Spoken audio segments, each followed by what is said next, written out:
And when a young girl has been trafficked over and over and over again finally realizes that she's valuable,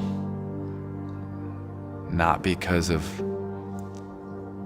her body, but she's valuable because of her worth, her inherent God-given worth, that changes a life.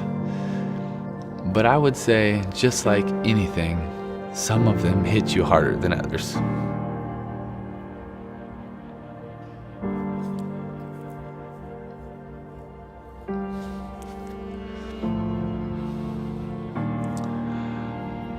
I remember being so frustrated and overwhelmed by evil when I was with one young girl who was a beggar for her family when she was a little girl, and she didn't make enough money, and so her mom was so mad at her that when she got home she boiled out her eye, and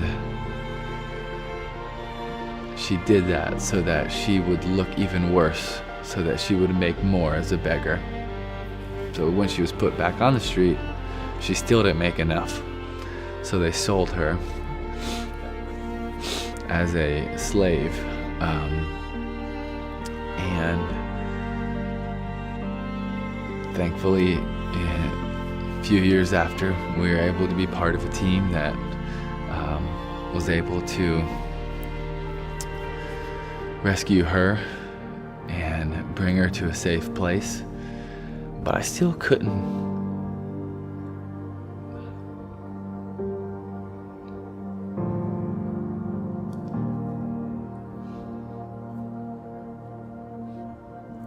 hard to understand.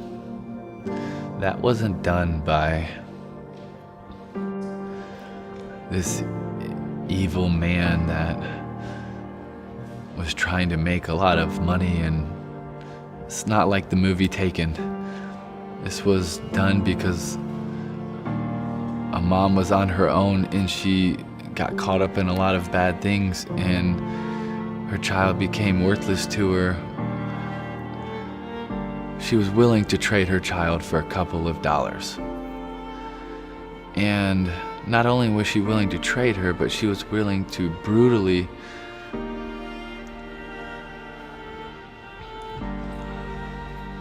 traumatize her daughter so that they would make more.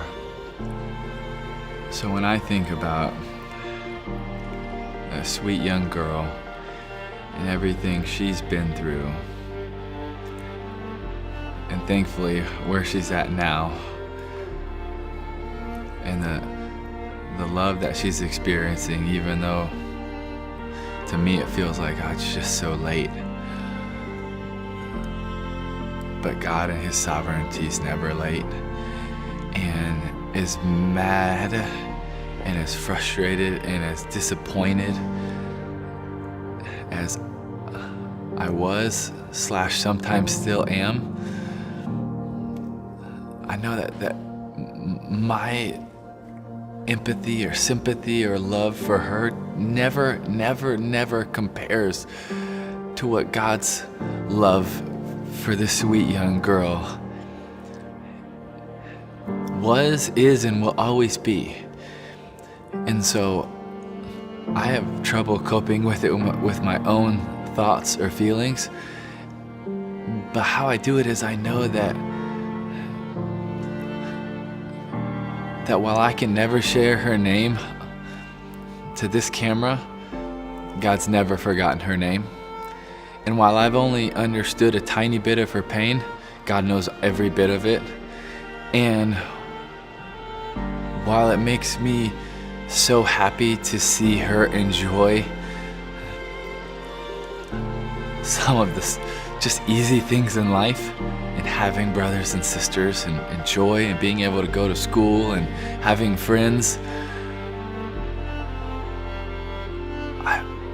I also get encouraged by thinking, how much more does God get joy out of it? And there's just no comparison.